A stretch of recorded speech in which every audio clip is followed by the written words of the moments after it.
Agora, 8 horas e 34 minutos, nós vamos conversar ao vivo com o presidente do Hospital Albert Einstein, Dr. Sidney Klanger, está ao vivo conosco aqui na Rádio Bandeirantes para falar um pouco mais sobre a internação, na rede privada de saúde aqui de São Paulo, algo que tem preocupado as autoridades. Dr. Sidney, bom dia, seja bem-vindo ao Jornal Gente da Rádio Bandeirantes. Qual é a ocupação nesse momento de leitos de UTI no Hospital Albert Einstein, um dos mais procurados da rede privada e uma das referências, claro, do país, para diversos tratamentos, não é diferente também para a Covid-19. Bom dia para o senhor.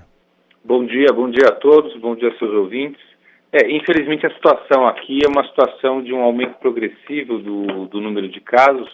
Hoje o Einstein amanhece mais uma vez com um recorde de internação, já muito superior ao que foi o pico da pandemia do ano passado, em maio. Hoje nós temos 157 pacientes internados, e sendo que, contabilizando leitos de UTI, leitos de semi-intensiva, metade desse número praticamente ocupam leitos de UTI e semi-intensivo.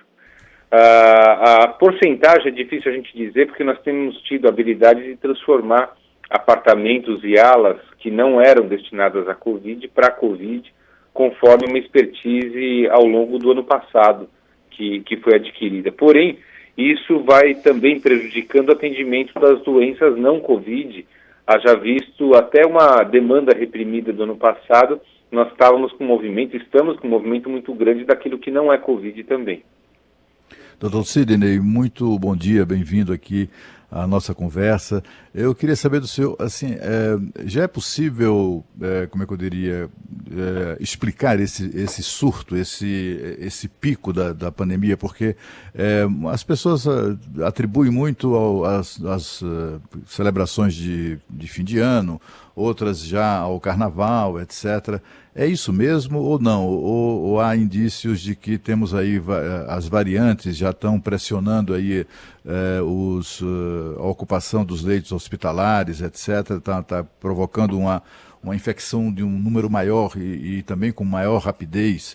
É isso mesmo? Já é possível, enfim, imaginar o que é que está acontecendo e por que nós estamos vivendo o pior momento da pandemia? Olha, eu acho que é uma somatória de fatores, O brasileiro, depois de um período muito grande da orientação de distanciamento, simplesmente cansou daquele momento e praticamente deu por fim, como se a pandemia não estivesse mais entre nós. Então, a falta do distanciamento adequado, somado com as celebrações de fim de ano, agora emendando com a do carnaval, e também esse aparecimento das novas mutações, que talvez a única coisa confirmada pela ciência é que ela é mais transmissível, sim. A carga viral, inclusive, ela é maior. Tem estudos recentes que mostram que os pacientes acometidos pelas novas cepas têm uma carga viral maior. Quer dizer, tudo isso somado à falta das medidas de precaução, as comemorações, celebrações, o carnaval nós vimos aí em vários estados ruas lotadas, bares lotados o tempo inteiro. É como se para o brasileiro a pandemia não existisse mais. Somando tudo isso, o que a gente tem hoje é, de fato, um aumento, não só no município de São Paulo, no estado de São Paulo, mas no Brasil inteiro.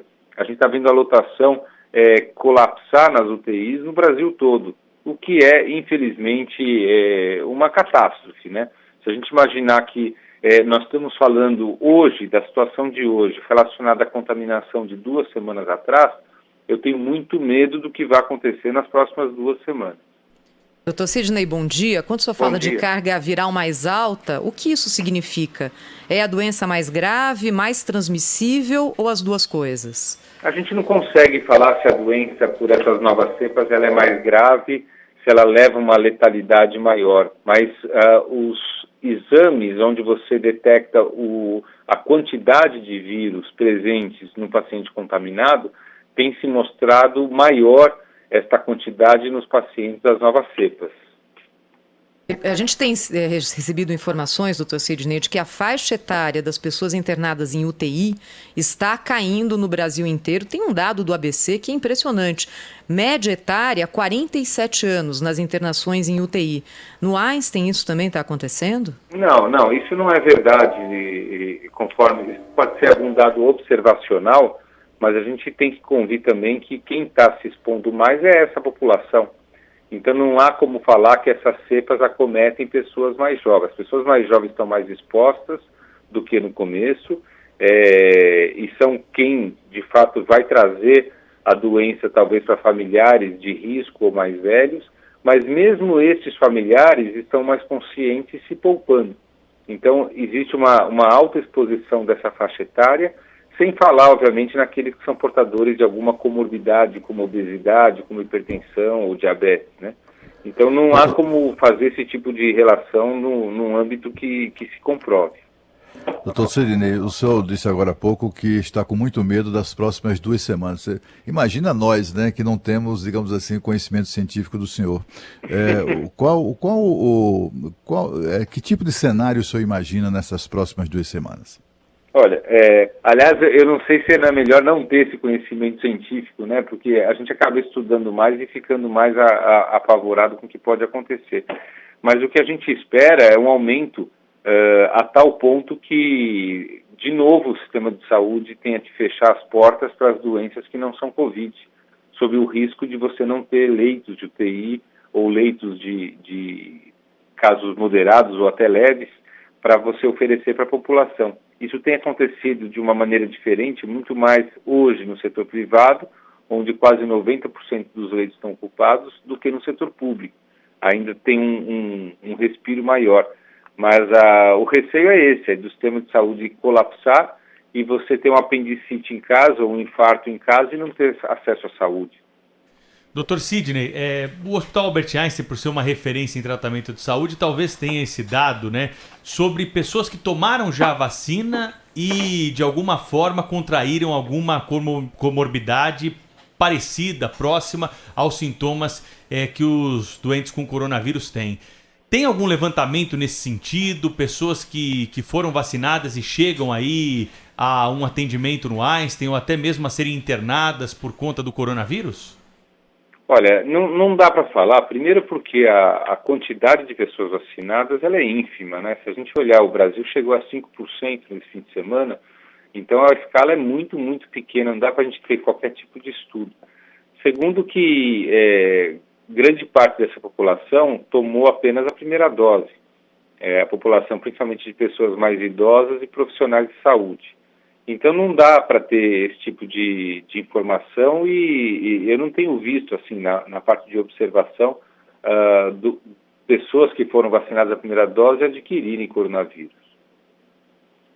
E em relação a essas novas cepas, Dr. Sidney, o que já se sabe até agora, né? Estudos paralelos estão sendo desenvolvidos enquanto também há a preocupação principal com o atendimento desses pacientes?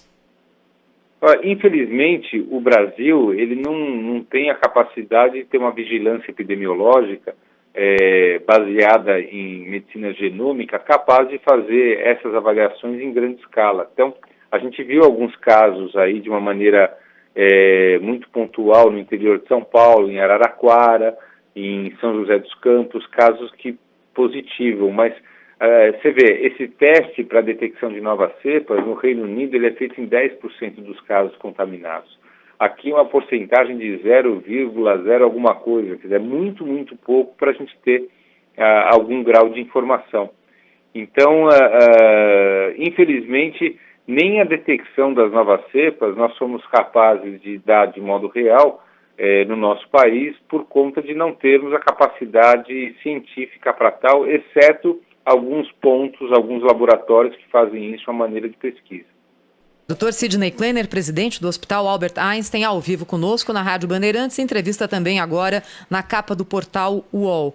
Dr. Sidney, como pessoa que está lidando com essa questão desde o começo da pandemia e administrando um dos hospitais mais importantes do país, o que o senhor faria de diferente, hein? Onde que a gente está errando? Olha, eu acho que não é novidade, mas passou um ano, né? Um ano em que a gente careceu de uma liderança pautada em ciência. Eu discorria sobre isso na semana passada. Nós temos aqui cientistas fabulosos no nosso país, epidemiologistas, infectologistas que estudam muito e com reputação internacional.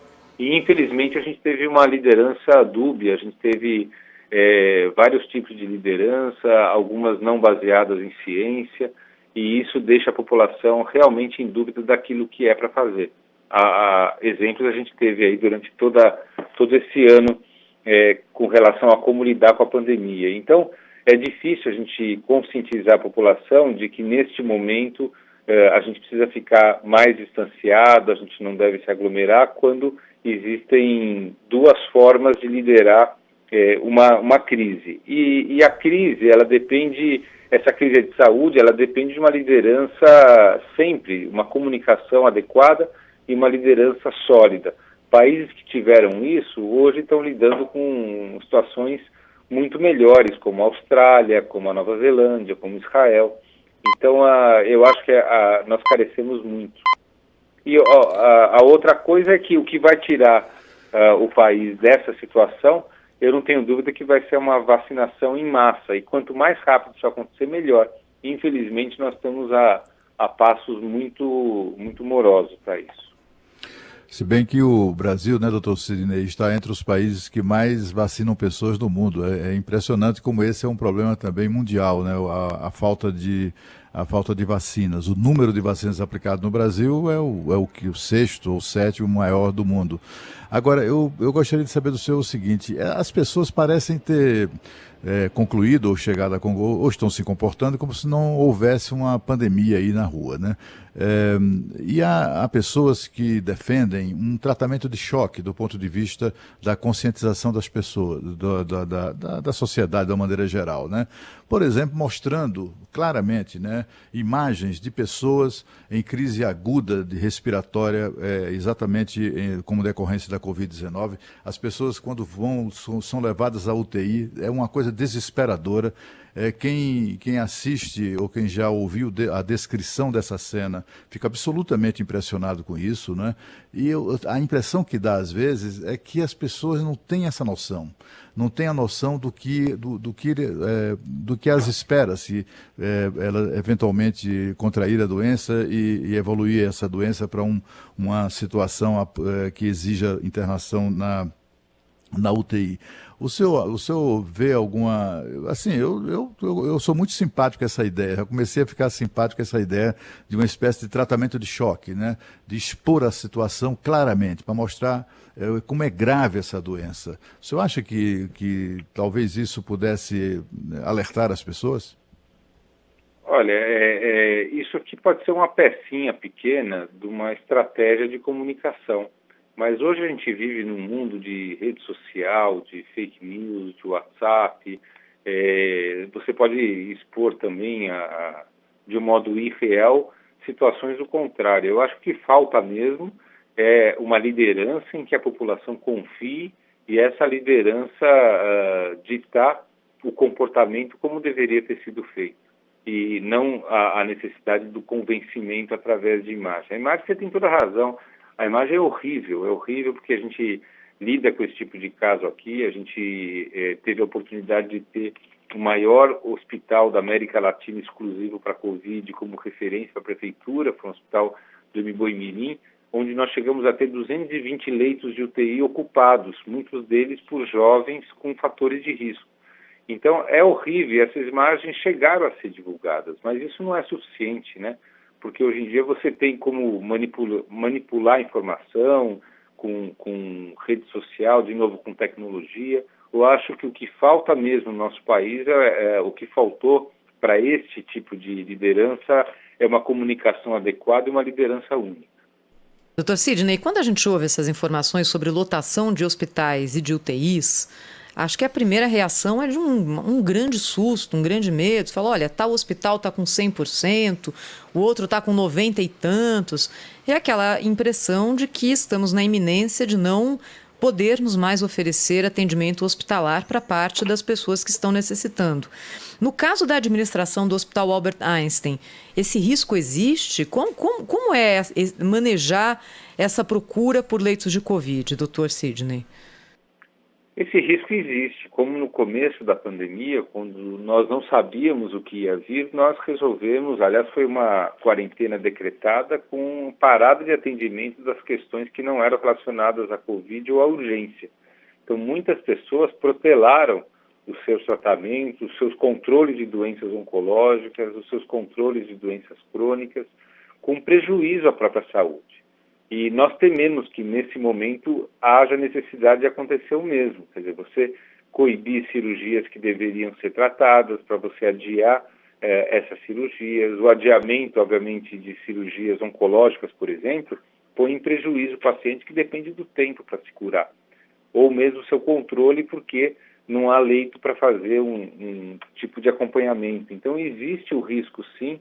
Nós estamos bem preocupados, tentamos orientar a população para não abandonar os seus tratamentos, descentralizamos atendimento em nossas unidades, trazemos cirurgias de baixa complexidade para unidades externas, não aqui no Morumbi, para que nós reservemos esse ambiente de mais alta complexidade para os casos mais graves. Enfim, é um risco sim, porque isso que nós chamamos de colapso na saúde. Quer dizer, você não ter atendimento nem para a Covid, nem para as doenças que não são Covid, porque tanto a estrutura física como profissionais estão ocupados atendendo Covid. Isso foi uma expertise acumulada ao longo de todo o ano passado, né? E neste momento, como nós estamos com um número maior do que no ano passado, a gente vê aí um cenário de bastante preocupação. Queria agradecer ao Dr. Sidney Kleiner, presidente do Hospital Albert Einstein, falando ao vivo conosco aqui na Rádio Bandeirantes. Obrigada, Dr. Sidney, até a próxima. Eu que agradeço. Um bom dia a todos.